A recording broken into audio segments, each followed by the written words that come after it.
UP police constable की री exam परीक्षा 24 अगस्त 2024 की पहली शिफ्ट में मैथ के कौन कौन से क्वेश्चन हैं, आज हम उनको देख रहे हैं। तो जो पहला क्वेश्चन यहाँ पर आपको इस पेपर में देखने को मिलेगा वो है क्वेश्चन नंबर 45। क्या है भाई? निम्नलिखित पाई चार्ट एक पुस्तक के प्रकाशन में किए गए व्यय का प्रतिशत विवरण है। पाई चार्ट का अध्ययन कीजिए और उसके आधार पर प्रश्न का उत्तर दीजिए। उसने कहा यदि पुस्तकों की विशिष्ट मात्रा के लिए मुद्रण लागत कितनी है, 40,200 है, तो इन पुस्तकों के प्रचार पर कितना खर्च आया ये बताना। मुद्रण लागत का परसेंटेज जो है वो 20% है। मुद्रण लागत का परसेंटेज जो 20 है और वो है 40,200 के बराबर। वो है 40,200 के बराबर। यहाँ पे बहुत ज्यादा दिक्कत नहीं है। हमें पुस्तकों के प्रचार पर कितना खर्च हुआ, तो प्रचार लागत है 10%। प्रचार लागत है 10%। मुझे कुछ भी नहीं करना है यहाँ पे। यो 20 है, यो 10 है, तो इसका आधा कर दो। और 20 का आधा 10 है, तो यहाँ पर 40,200 का आधा कितना हो जाएगा? 20,100 रुपये यहाँ पे लागत आ रही है किस पे? प्रचार। मैं कह रहा इससे आसान क्वेश्चन कुछ हो नहीं सकता। देख कर डर जावे और क्वेश्चन ना कर कामे तो मतलब उनका तो कुछ नहीं हो नहीं सकता। पर बाकी अगर तुमने क्वेश्चन पढ़ा और पढ़ने के बाद थोड़ा सा समझा तो कैलकुलेशन भी नहीं है। इसके बाद है क्वेश्चन नंबर 46। अपनी सामान्य चाल से 3/4 भाग से चलकर अधीरा अपने कार्यालय पहुंचने में 15 मिनट देर से पहुंचती है। उसे अपने कार्यालय के घर से कार्यालय के बीच की दूरी तय करने में लगने वाला सामान्य समय क्या है? तो अगर मैं सामान्य समय की बात करूं तो सामान्य समय के लिए हो जाएगा, सामान्य समय के लिए हो जाएगा, अगर ये बटे में आ रहा है, जैसे यहाँ 3/4 भाग से चल रहा, 4/5 भाग से चल रहा, इस टाइप का रहा, तो उसके लिए हमने बताया था तुम्हें कि x/y अगर दे रखा तो x डिफरेंस y और गुणा t ये लगाना।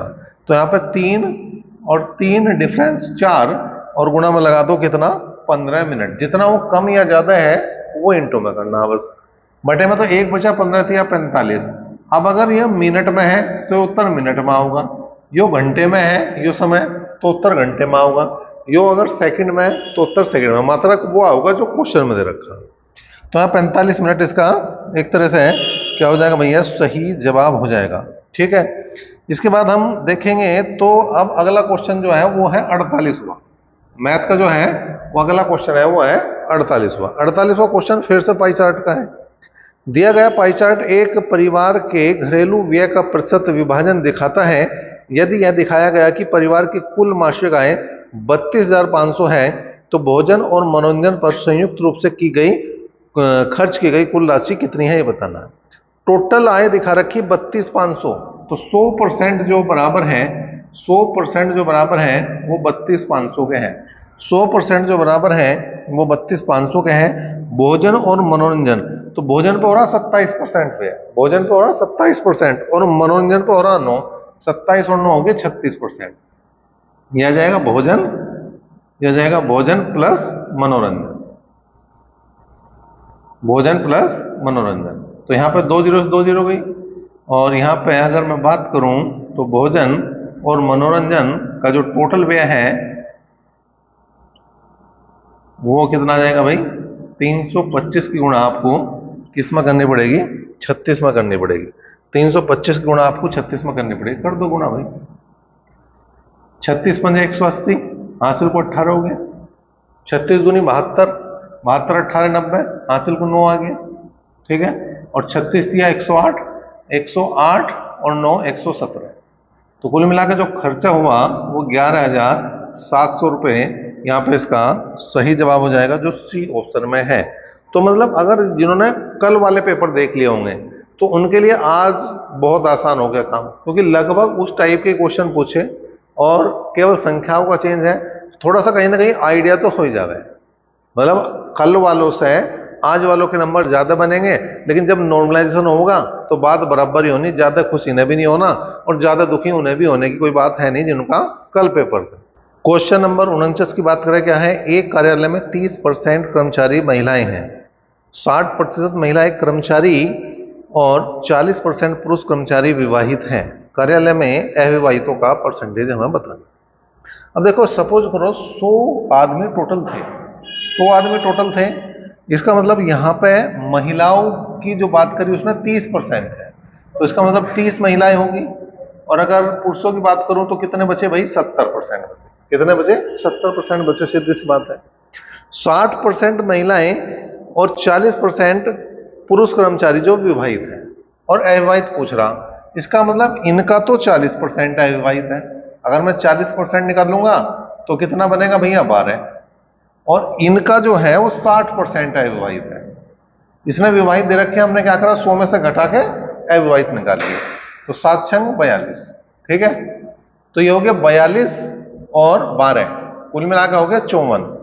तो 100 में से 54 आदमी ऐसे हैं जो अविवाहित हैं, तो इसका मतलब 100 पे अगर बात निकली है तो 54% डायरेक्ट ही हमारा उत्तर है। अगले क्वेश्चन की बात करें जो क्वेश्चन नंबर 50 है। 11 सदस्यों वाली क्रिकेट टीम का कप्तान 29 वर्ष का है और क्रिकेट टीम के कप्तान से जो है विकेट कीपर की आयु 4 साल ज्यादा है, 4 साल बड़ा है विकेट कीपर। यदि कप्तान विकेट कीपर की आयु को छोड़ दिया जाए, दोनों की आयु छोड़ दें, तो जो टीम के बाकी खिलाड़ियों की औसत आयु वो टीम की कुल औसत आयु से 2 वर्ष घट जाती है। टीम की औसत आयु होता है, टीम में है 11 खिलाड़ी, उनकी औसत आयु मान ली मैंने x, उनकी औसत आयु मान ली मैंने x, तो टोटल हो गया 11x। अब कप्तान की है 29 साल, वो घटा देंगे, और विकेट कीपर की इससे 4 साल ज्यादा, मतलब वो 33 साल का हो गया, वो हो गया 33 साल का। दोनों घटा दिए, आदमी कितने बचे? 9 आदमी बचे, 9। और जो औसत आयु है वो कितनी कम होगी? 2 साल कम होगी, मतलब ये हो गया x माइनस 2। बस इसे हल करना, तो आया 11x माइनस 9 और 3 12, 3 और 3 6 62 हो गया, 9x और 9 दूनी 18। 11 में से 9 गए 2x, और 62 में से 18 गए 44। भाई 12 में से 8 गए 4, 5 में से 1 गए 4, इससे काट दिया तो 22। इसका मतलब यहाँ पे जो इनकी औसत आयु थी, पूरी टीम की औसत आयु थी, वो कितनी होगी भैया? 22 वर्ष। तो इस तरह से इसका 22 साल जो है इसका सही जवाब हो जाएगा। अब बीच में जो कुछ सवाल इसने रीजनिंग के दिए, और फिर जो क्वेश्चन आया वो आया 60वां क्वेश्चन जो मैथ का है। उसने कहा एक सर्वेक्षण में 60% लोगों ने विकल्प ए को और 40% ने विकल्प बी को चुना है। कुल 500 उत्तरदाताओं थे, तो कितनों ने ए चुना है बताना। 500 में से 60% ने ए चुना, 500 में से 60% ने ए चुना, तो 500 का 60% निकाल दोगे? भाई नहीं, इससे आसान कुछ नहीं हो सकता। अगर आप यूपी पुलिस में भर्ती होना चाह रहे हैं तो ऐसे क्वेश्चन तो आने चाहिए।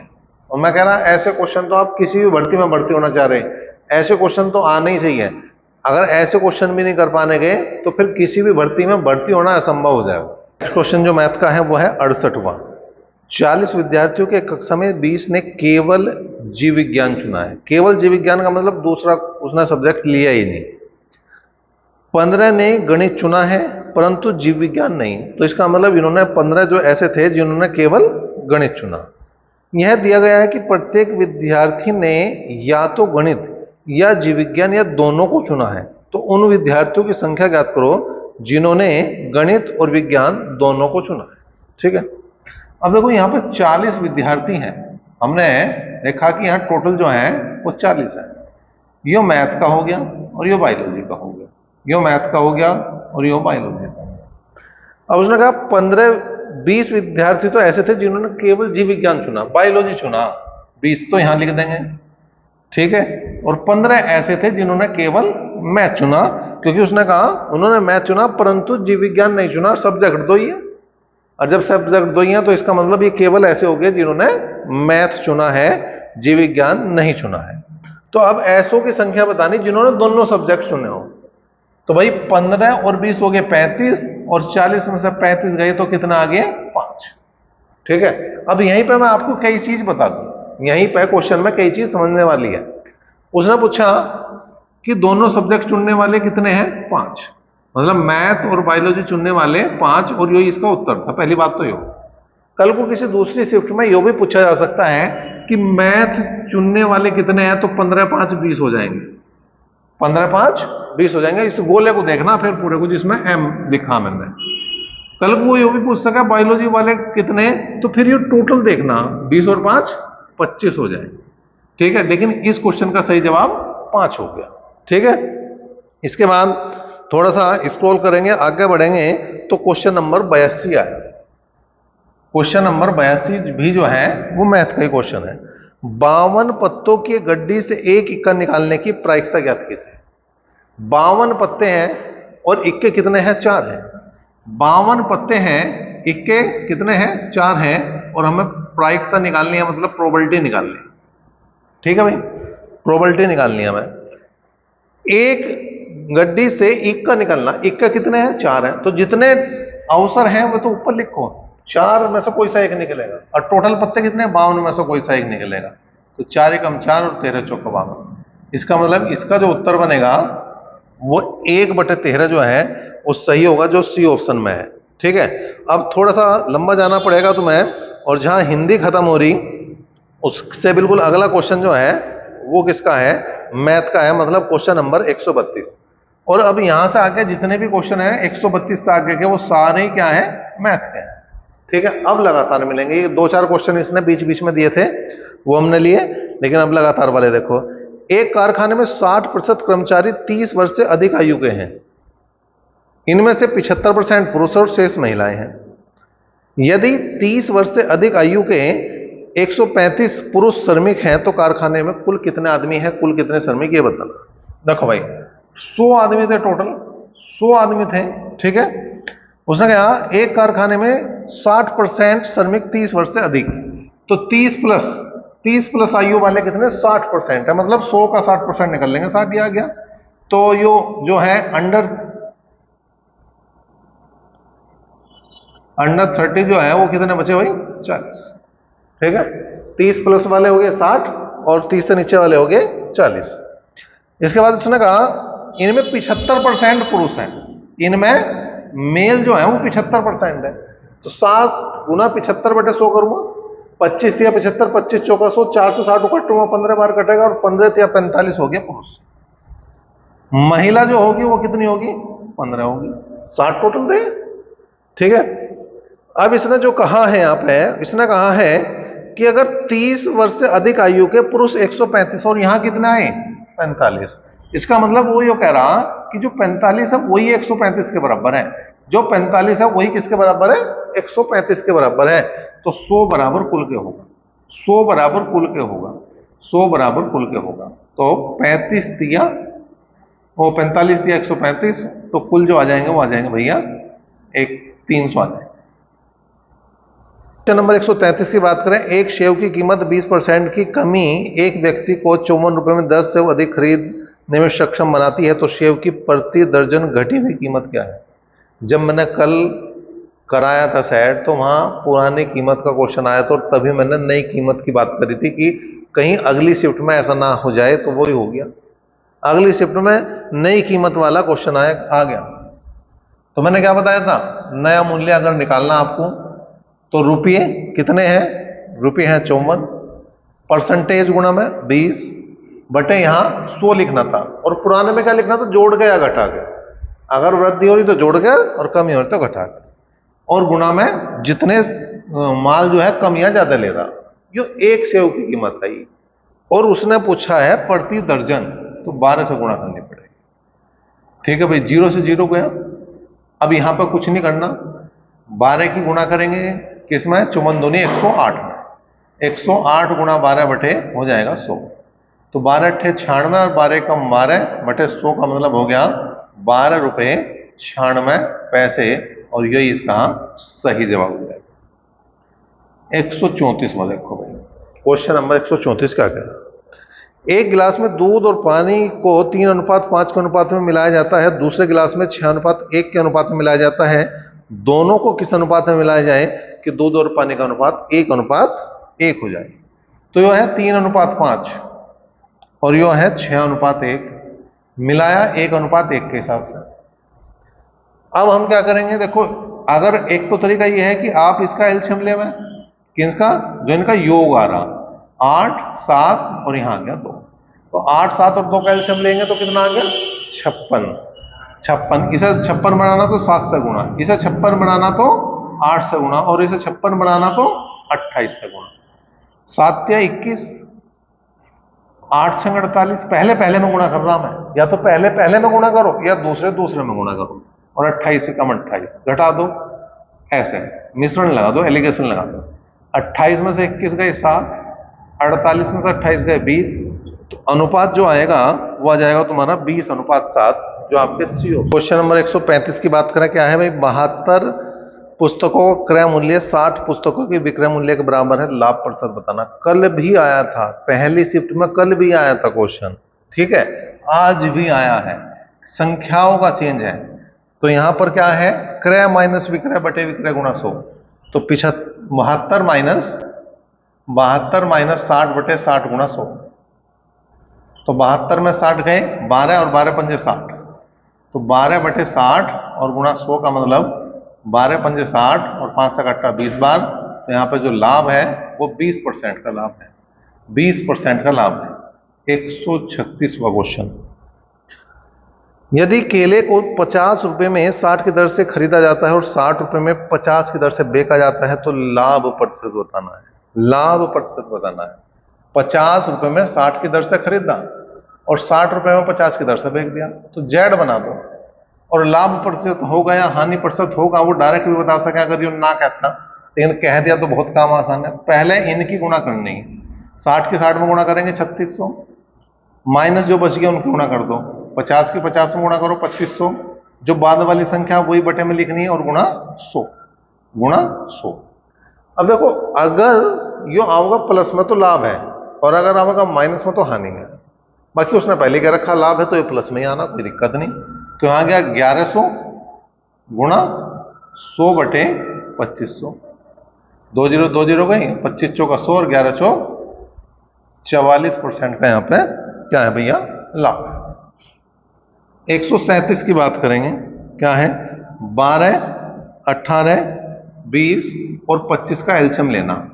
ले लो भाई, 2 से भाग करा हमने, 2 6 12, 2 9 18, 10 बार कटा 25, ठीक है, फिर 2 से काट दो, 2 3 6, 9 जो का 2, 2 5 10, 25 जो का 2, फिर 3 से काट दो, 1 3 5 25, फिर 5 से काट दो, 1 3 1 5।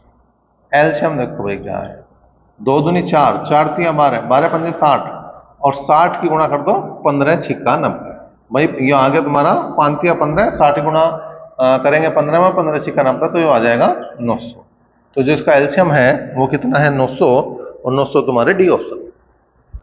क्वेश्चन नंबर 138 की बात करें, क्या है, वह छोटी से छोटी संख्या ज्ञात करो जिसको 4 6 8 10 12 से विभाजित करने पर प्रत्येक दशा में 3 शेष बचे। तो यहां पे क्या करना, पहले 4 6 8 10 और 12 का एलसीएम लेना। एलसीएम भैया इसका तो 120 है, x का तो 120 है, इसमें कोई समस्या वाली बात है नहीं, ठीक है जी। अब यहां पे 3 शेष बच रहा, तो इसमें 3 जोड़ना पड़ेगा बस, तो कुल मिलाकर 123 आ जाएगा। बाकी तुम भी एक बार निकाल कर देखो और कमेंट करके बताओ तुम भी कि क्या 4 6 8 और 10 और 12 का एलसीएम जो है 120 ही आ रहा है, कुछ और आ रहा, ठीक। इसके बाद आया क्वेश्चन नंबर 139। एक निश्चित कार्य को 120 दिन में कर सकता है, बी ए से 60% अधिक कार्यकुशल है। बी जो है वो ए से 60% अधिक कार्यकुशल है, मतलब ये 100 काम करेगा तो 160 काम करेगा, 20 पंजे 100 और 20 8 160। इसका मतलब ए अगर 5 काम करता है तो बी 8 काम करता है।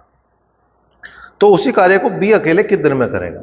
ए 120 दिन में कर रहा, तो काम कितने होंगे भाई, 5 गुणा 120। एक दिन में 5 काम करे, 120 दिन लगे, 20 का काम कराना तो बटे कर दो 8, 4 3 12, ठीक है जी, और 4 दूनी 8, 15 आया, और 15 पंजे में 75 दिन जो है इसका सही जवाब हो जाएगा सी ऑप्शन। एक बार फिर से सी ऑप्शन की भरमार आज भी है, सी ऑप्शन आज भी देखने में आ रहा कि ज्यादा आ रहा, लेकिन ऐसा नहीं कि सबका ही आ रहा, ऐसा भी निशान नहीं लगा दियो।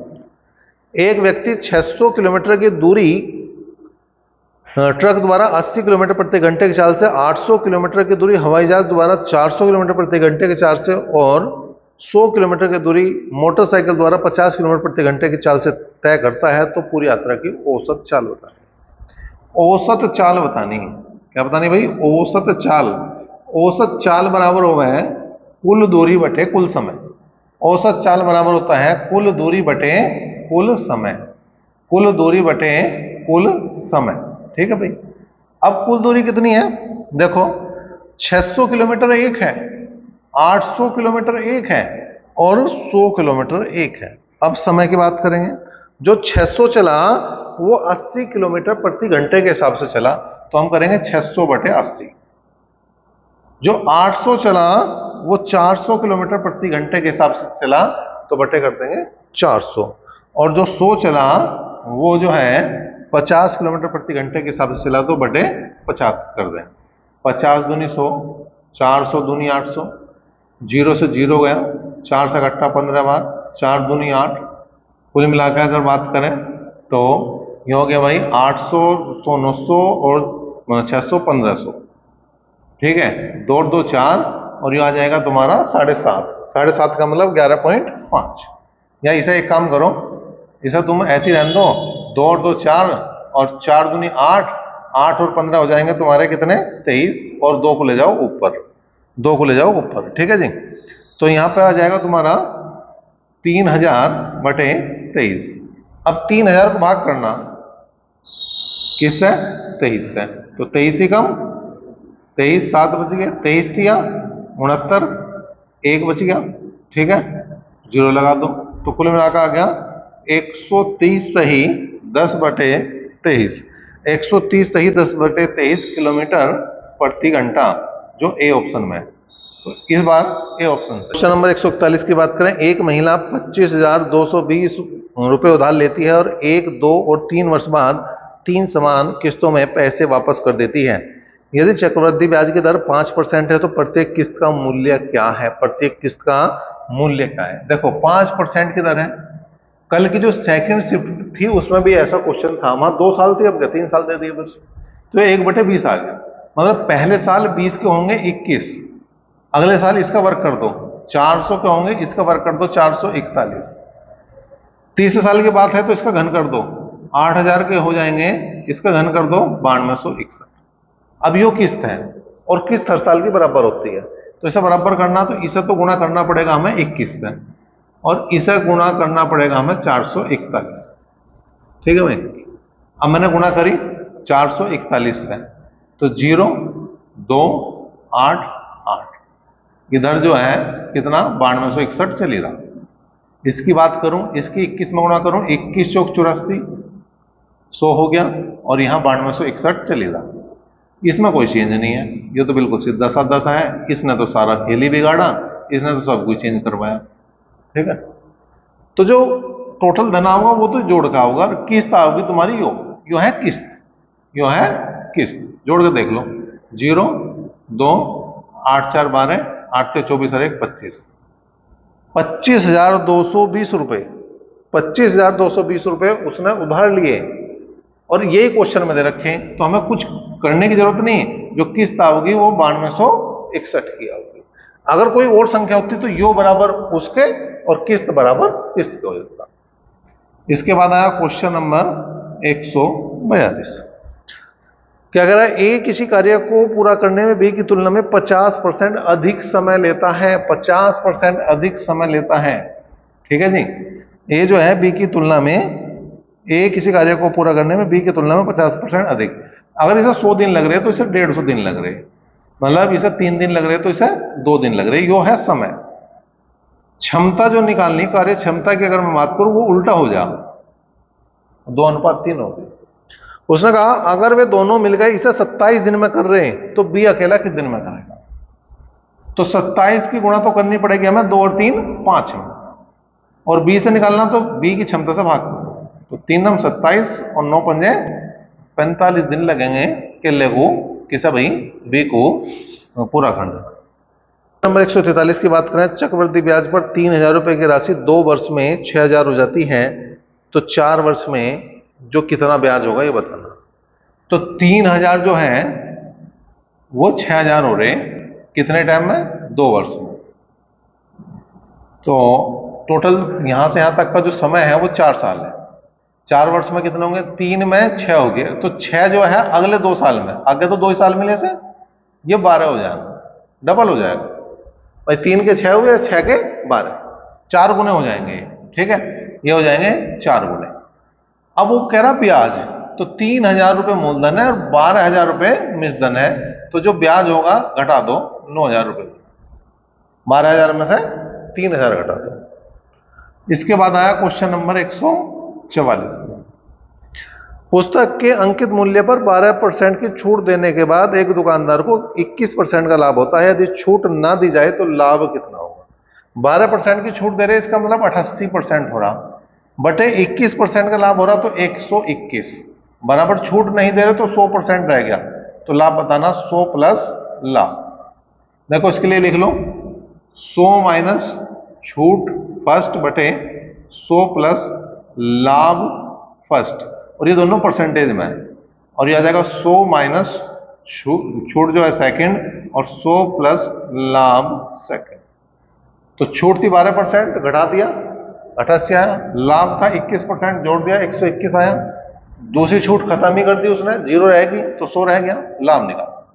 11 8 88 और 11 11 121, 4 दूनी 8 और 4 से काटा 25 बार, तो 100 प्लस लाभ बराबर जो हो जाएगा 25 की और 11 गुणा कर दो, 11 पंजे 55, 5 11 दूनी 22, 5 27 और बटे कर दो 2, तो 2 एकम 2, 2 6 6, 2 7 14, 2 पंजे 10।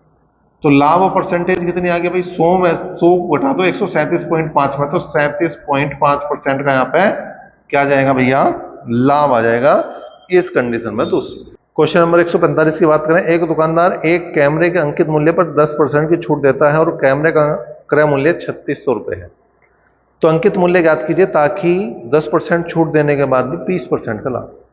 तो 10% की छूट दे रहा है, इसका मतलब 90%, और यो बराबर क्रय मूल्य का होगा, वो है 3600 रुपये, और लाभ लेना 20% का मतलब 120% बराबर वो आ जाएगा एमआरपी, वो आ जाएगा एमआरपी पे। तो 9 चौक 36, 40 बार कट गया, तो जो एमआरपी आ गई, जो एमआरपी आई वही 12 चौक 48, 4800 रुपये। क्वेश्चन नंबर आ गया 146,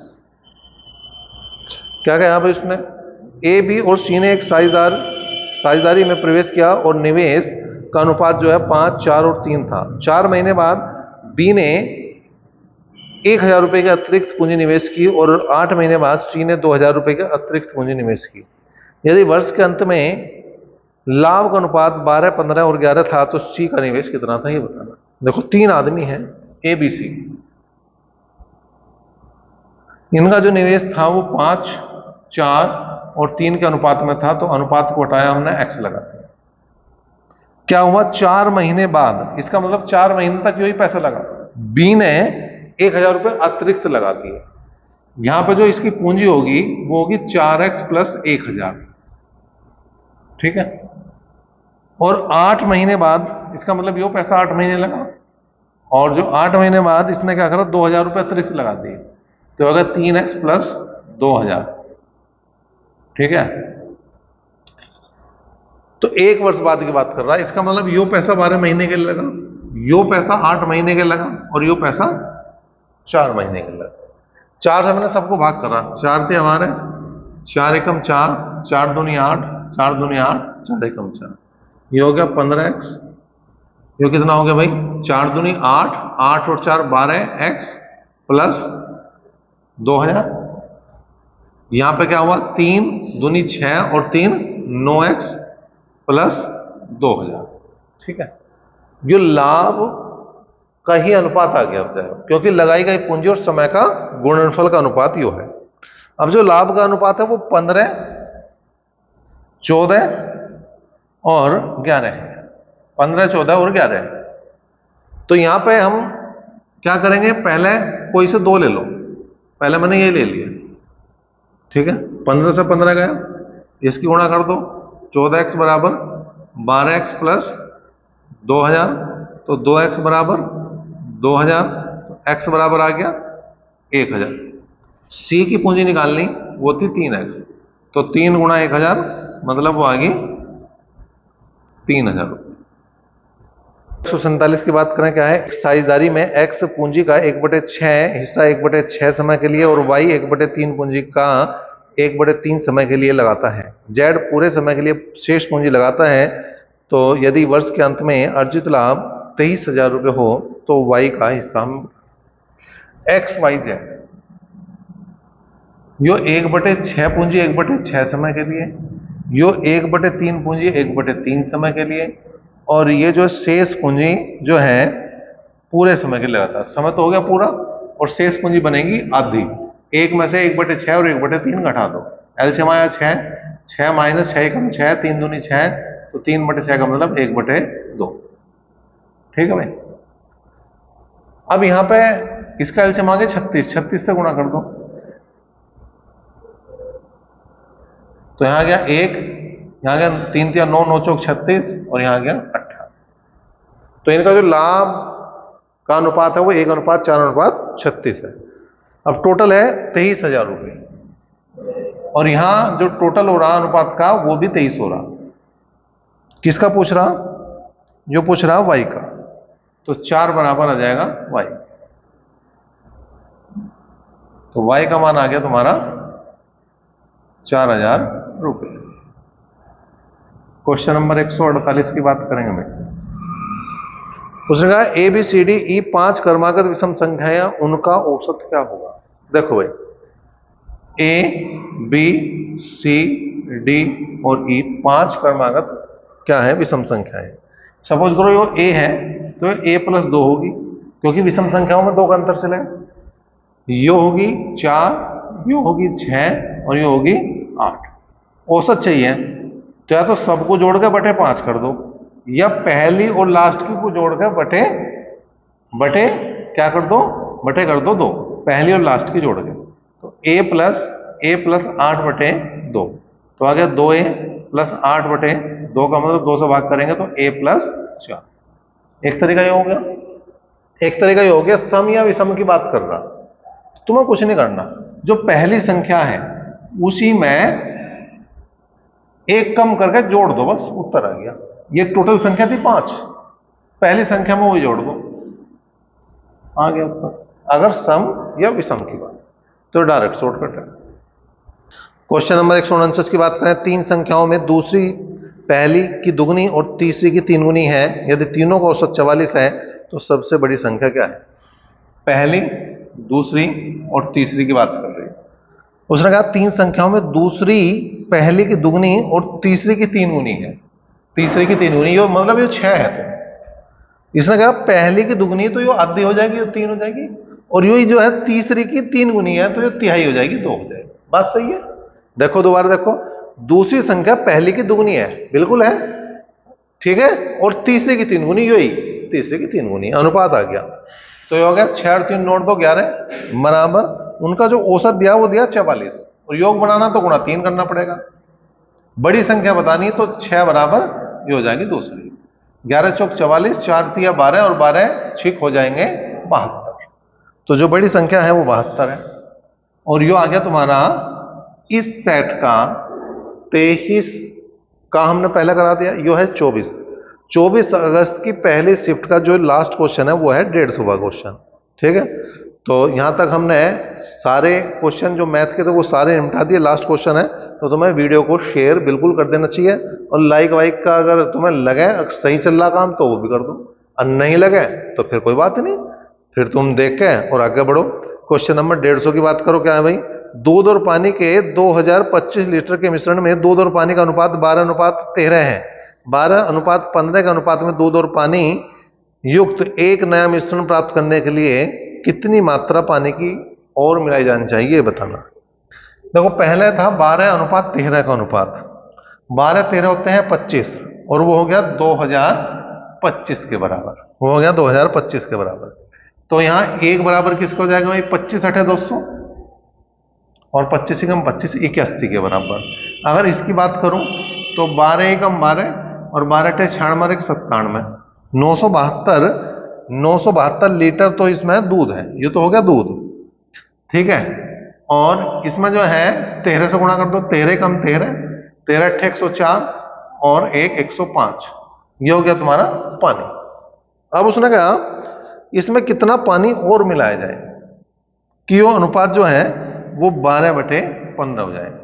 ठीक है भाई, 12/15 हो जाए। तो 12 से हमने ऐसा काट दिया, 12 से काटेंगे से 81 बार कटेगा, क्योंकि 12 में 81 की गुणा हुई थी। तो ये आ गया तुम्हारा 1053 प्लस x बराबर 15 कम 15 और 15 अट्ठे 120 और एक 121। तो आ गया 1215 में से 1053 बिल्कुल घटा दो तो कितना बचा 2, और 11 में से 5 गए 6, और यहां बचा 1। तो यहां 162 लीटर हमें पानी और मिलाना पड़ेगा, जो पहले ही ऑप्शन में है। तो 162 लीटर इसका सही जवाब है।